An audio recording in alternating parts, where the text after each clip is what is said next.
Entitled client mocks lawyer, then learns he's the judge's son. The grand courtroom was abuzz with whispers as a young man in a crisp navy blue suit walked through the heavy double doors. James Archer, a freshly minted attorney in his late 20s, adjusted his tie nervously. His sharp jawline and intelligent brown eyes carried an air of determination, but beneath it, he felt the weight of today's trial pressing heavily on his shoulders. This wasn't just another case, it was his first big one, and the stakes couldn't be higher. His client, Mr. Gerald Turner, was a wealthy businessman with a reputation for arrogance, and he had made it clear he didn't believe James was up to the task. "You better not mess this up," Gerald had sneered earlier that morning, his voice dripping with disdain as they prepared in the hallway.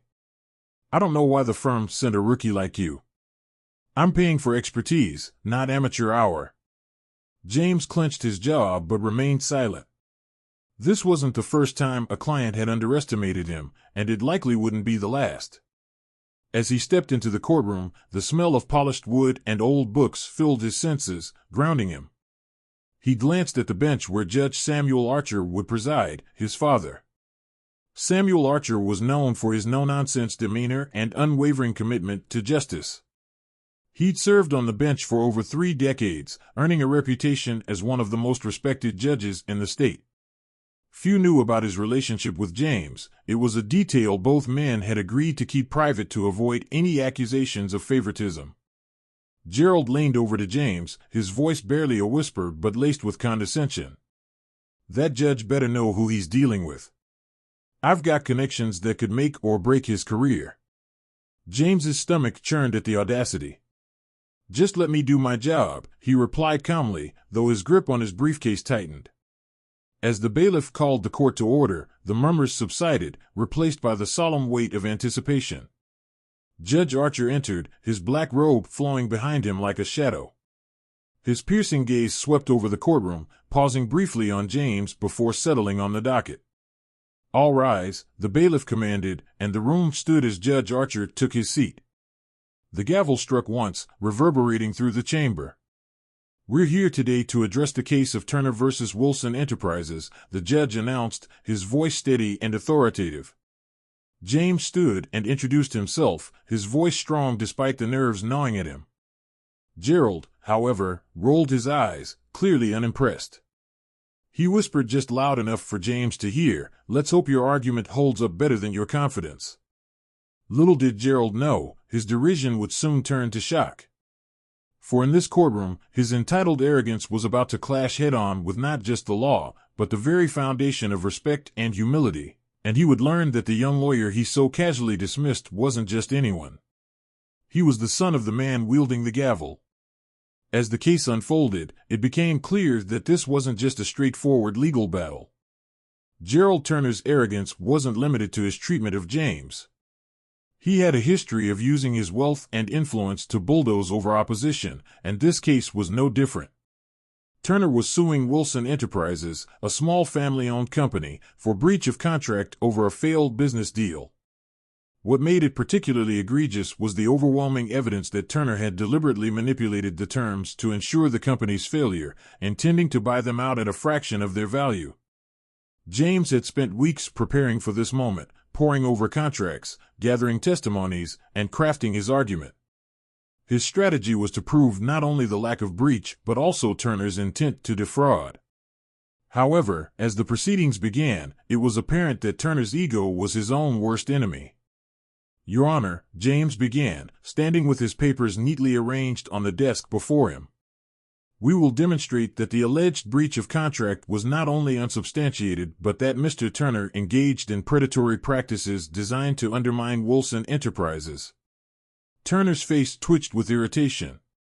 He leaned back in his chair, whispering loudly to his high-priced personal lawyer, "This kid's going to embarrass himself. Watch." James heard the remark but didn't react. Instead, he pressed forward, calling his first witness, Emily Wilson, the daughter of the company's founder. Emily, a young woman in her early 30s with a determined gaze, testified about how Turner had repeatedly altered payment schedules and imposed impossible deadlines, setting her family's business up to fail. She presented emails and documents that corroborated her claims, painting a damning picture of Turner's tactics. When it was Turner's lawyer's turn to cross-examine, the questions were aggressive and intended to intimidate. Turner smirked from his seat, visibly enjoying the pressure placed on Emily. But James objected several times, each one sustained by Judge Archer, whose sharp gaze frequently landed on Turner as if silently assessing his character. The tension in the room thickened when Turner himself took the stand. Instead of presenting himself as a wronged businessman, he doubled down on his overconfidence, dismissing the Wilson family as naive and incapable of running a competitive business. "It's not my fault if they couldn't meet the terms," Turner said with a shrug. "Business is ruthless. They should have known that." James seized the opportunity. Rising from his chair, he approached the stand, his calm demeanor a stark contrast to Turner's cocky attitude. "Mr. Turner," James began, "would you say that your actions were intended to ensure the success of Wilson Enterprises?" Turner's smirk faltered slightly. "I'd say my actions were intended to secure the best deal for my company. Even if it meant deliberately imposing conditions that you knew they couldn't meet?" James pressed, his voice unwavering. Turner shifted in his seat.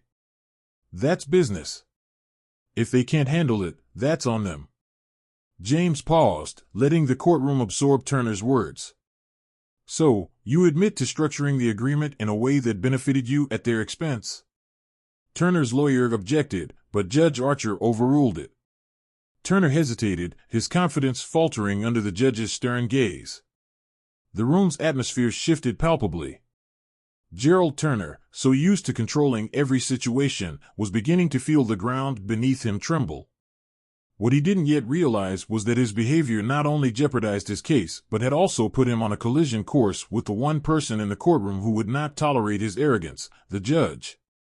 As the session ended for the day, Gerald leaned toward James, his voice dripping with venom. "You think you're clever, don't you? This is far from over." James didn't flinch. "You're right about one thing, Mr. Turner," he replied. "It's not over. Not by a long shot." The following day, the courtroom was even more crowded. News of the case had spread, and reporters lingered outside, hoping to catch a glimpse of the fiery exchanges inside. Gerald Turner arrived with his trademark arrogance, brushing past the cameras with a dismissive wave. James Archer, on the other hand, walked in with quiet focus, his briefcase in hand and his mind racing through the strategy for the day. As proceedings resumed, James continued to methodically dismantle Turner's case. He introduced new evidence, internal memos and communications that revealed Turner's deliberate intent to sabotage Wilson Enterprises. Each piece of evidence landed like a hammer blow, causing Turner to squirm in his seat. But Turner wasn't ready to concede defeat. Instead, he leaned into his wealth and influence, confident that his connections could still tip the scales in his favor. Midway through the morning session, Turner's lawyer launched an aggressive counterattack. He questioned the authenticity of the evidence, implying that the Wilson family might have fabricated documents out of desperation. The insinuation was thinly veiled, but it sowed doubt among the gallery. James remained composed, anticipating this move. "Your Honor," James interjected, his tone calm but firm, "the document's authenticity has been verified by a third-party forensic expert. If opposing counsel wishes to challenge this, I'd be happy to call the expert to testify." Judge Archer's sharp gaze turned toward Turner's lawyer. "Unless you have compelling evidence to the contrary, I'll allow the documents to stand."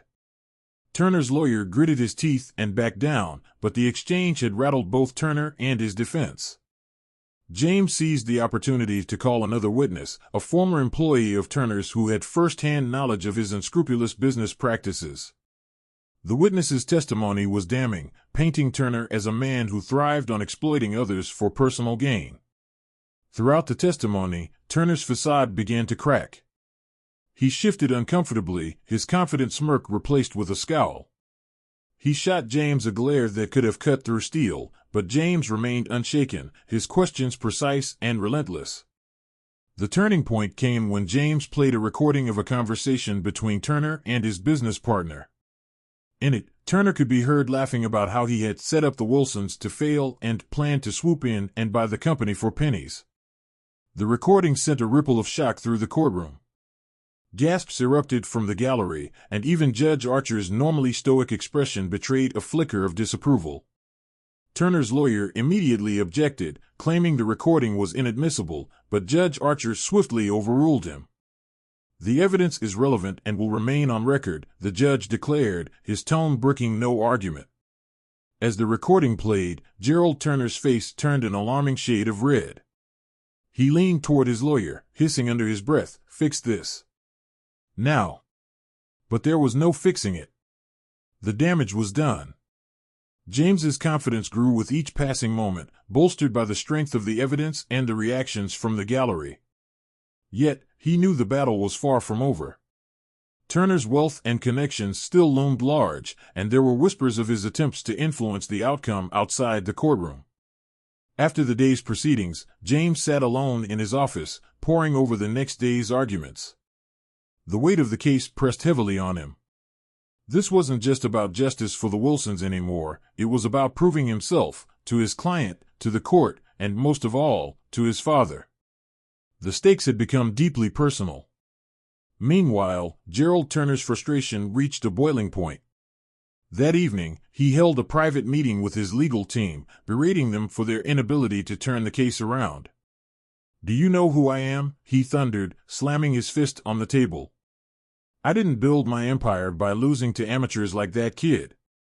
Do whatever it takes to shut this down." His lawyer's uneasy silence spoke volumes. They were running out of options, and Turner's bluster couldn't change the growing pile of evidence against him. Back in the courtroom the next day, tensions reached new heights. Turner's side launched a series of last-ditch efforts to discredit James, including personal attacks on his inexperience. One lawyer even went as far as to imply that James's tactics were underhanded, drawing a sharp rebuke from Judge Archer. "Counsel," the judge said, his voice cutting through the tension, "this court is not interested in baseless accusations. I suggest you focus on the facts of the case." Turner glared at the judge, oblivious to the familial connection. James, however, caught the slight curve of his father's lips, a subtle but unmistakable show of support. It was the smallest of victories, but in that moment, it felt monumental. The battle was escalating on all fronts, and the stakes had never been higher. As the day ended, James couldn't shake the feeling that the final confrontation was fast approaching. The courtroom, once a place of quiet decorum, now buzzed with the energy of a high-stakes showdown. Gerald Turner's empire of arrogance was beginning to crumble, but he was not a man who went down without a fight. And James Archer was prepared to meet him head-on. The courtroom was electric with tension as the trial entered its final stages.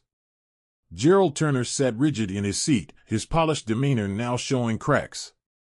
His legal team whispered furiously among themselves, their strategy unraveling with every revelation. On the other side, James Archer stood with quiet confidence, a growing sense of purpose coursing through him. He knew today would be the defining moment of his career. The gallery was packed. Reporters jotted down notes, while the Wilson family sat anxiously in the front row. Judge Samuel Archer's gavel brought the room to order, and the final day of the trial began. James began his closing argument with a calm yet commanding tone. "Your Honor, ladies and gentlemen of the court, this case is not just about a breach of contract. It's about abuse of power and the manipulation of a family business by someone who believed his wealth and influence placed him above accountability." He paced slowly, addressing the jury directly.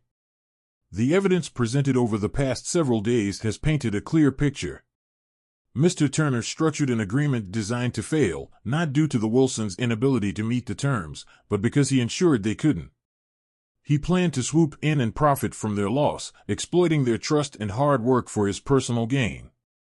Turner's lawyer objected, claiming James's statements were inflammatory. Judge Archer's gavel came down sharply. "Overruled. Proceed, Mr. Archer." James nodded and continued, his voice gaining strength. "We've heard testimony from witnesses, seen irrefutable evidence, and even listened to Mr. Turner himself admit, in his own words, his intent to undermine the Wilsons. He gestured toward the jury. The law is clear. Contracts are built on trust and fairness, principles Mr. Turner has flagrantly disregarded. As James spoke, Gerald Turner's confidence seemed to deflate further. He leaned over to his lead attorney, hissing, "Do something." But his attorney's expression was one of resignation. The facts were too damning. James reached his conclusion, his voice steady and resolute. "Today, you have the power to send a message that no one, no matter how wealthy or influential, is above the law. Justice for the Wilson family isn't just about this courtroom, it's about restoring faith in a system that protects the vulnerable from those who abuse their power. I ask you to deliver that justice." He returned to his seat, his heart pounding as the jury absorbed his words. Turner's lawyer, sensing the need for a bold move, stood and began his closing argument. He painted Turner as a savvy businessman who had played by the rules, arguing that the Wilsons' failure was due to their lack of experience, not malice on Turner's part.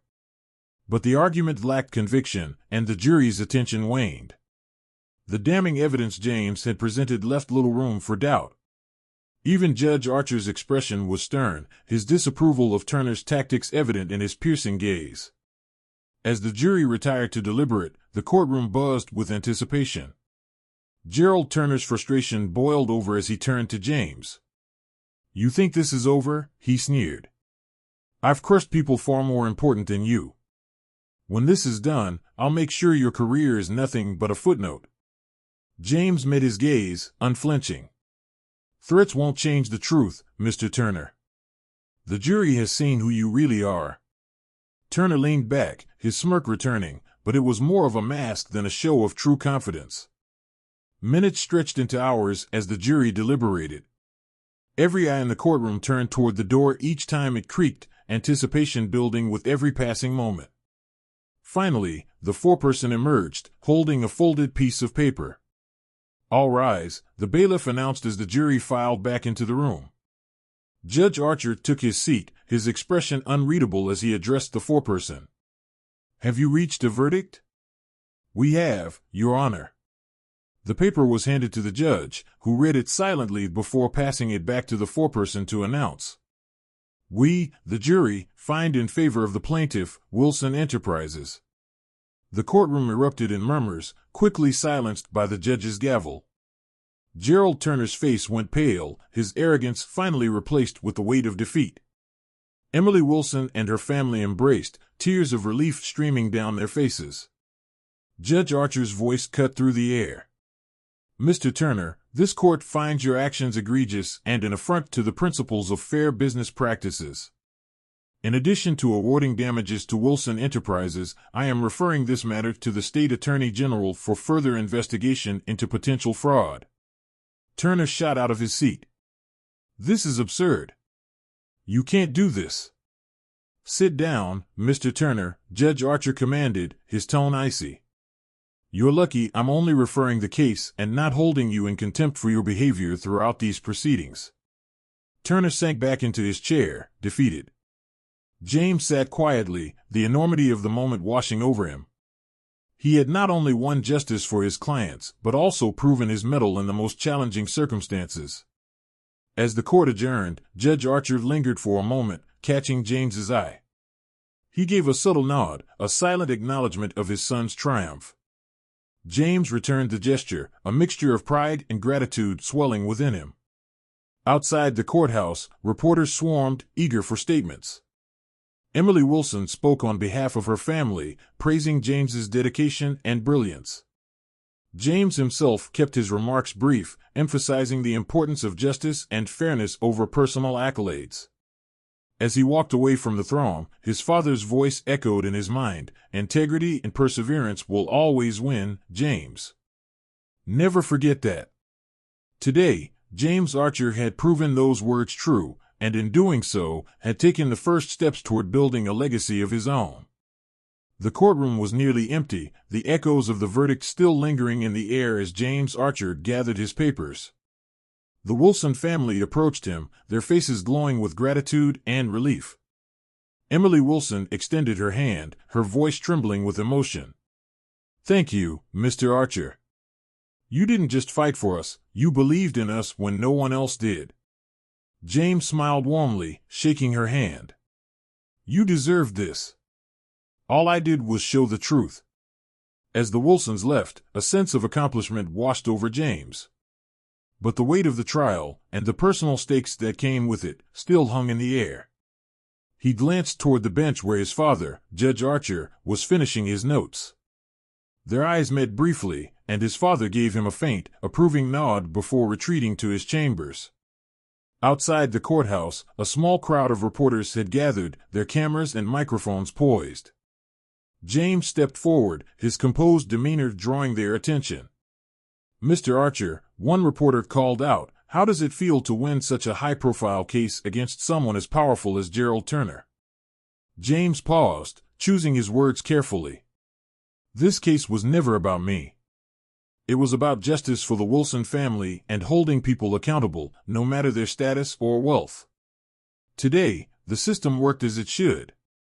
The reporters fired off more questions, but James excused himself politely, eager to leave the spotlight. As he walked down the courthouse steps, Gerald Turner emerged, flanked by his legal team. His usual smugness had been replaced by a visible bitterness.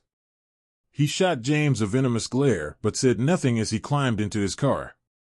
Turner's empire had taken a significant hit, and whispers of further legal consequences swirled in the air. Back at his modest office, James sank into his chair, exhaustion and pride mingling as he reflected on the trial. His phone buzzed with a text. Dad, well done. Proud of you. James stared at the screen, a small smile breaking across his face. His father's approval, rarely expressed so openly, meant more than he could put into words. Later that evening, James joined his father for dinner at their favorite diner, a tradition they hadn't shared in years. Over coffee and pie, they talked not just about the case but about the future. For the first time, the barriers between them seemed to dissolve. You've got what it takes, James, Judge Archer said, his tone softer than usual. Today wasn't just about the law. It was about standing for what's right. Keep doing that, and you'll go far. As James walked home later that night, the city lights reflecting in the puddles of a recent rain, he felt a renewed sense of purpose. The trial had been a victory, but it was also a beginning. He had proven himself in the eyes of the court, his clients, and his father. Now, he was ready to carve his own path, one built on integrity, perseverance, and the unshakable belief in justice. Months after the trial, life in the city seemed to move on, but the impact of the case lingered. For Gerald Turner, the fallout was immense. Investigations into his business practices uncovered a web of unethical dealings. Lawsuits piled up, and his once mighty empire crumbled. His name became a cautionary tale, a reminder that power without integrity was ultimately hollow. For the Wilson family, the victory was transformative. With the damages awarded, they not only rebuilt their business but expanded it, becoming a beacon of resilience and fair practice in the community. Emily Wilson often spoke at local events, sharing their story and championing ethical entrepreneurship. As for James Archer, the trial became a defining moment in his burgeoning career. Clients sought him out for his tenacity and principle, but James remained grounded. He knew his role was not to bask in accolades, but to ensure that justice served its true purpose, protecting the vulnerable and upholding fairness. Judge Samuel Archer, too, felt the ripple effects. The case had reminded him of why he had taken the bench decades ago. He and James grew closer, their once formal relationship giving way to mutual respect and understanding. The Archer name, now more publicly linked, became synonymous with integrity and justice in the legal community. One crisp autumn morning, James stood outside a community center, admiring a newly installed plaque. The Wilson family had dedicated a wing to providing free legal resources for small businesses and underserved entrepreneurs. Beneath the plaque's engraving, "Justice builds communities," was a quote from James's closing argument, "No one is above accountability, and no one is beneath justice." As he read the words, a young law student approached him. "Mr. Archer," she said, nervously clutching her books, "your work on the Turner case inspired me to pursue law."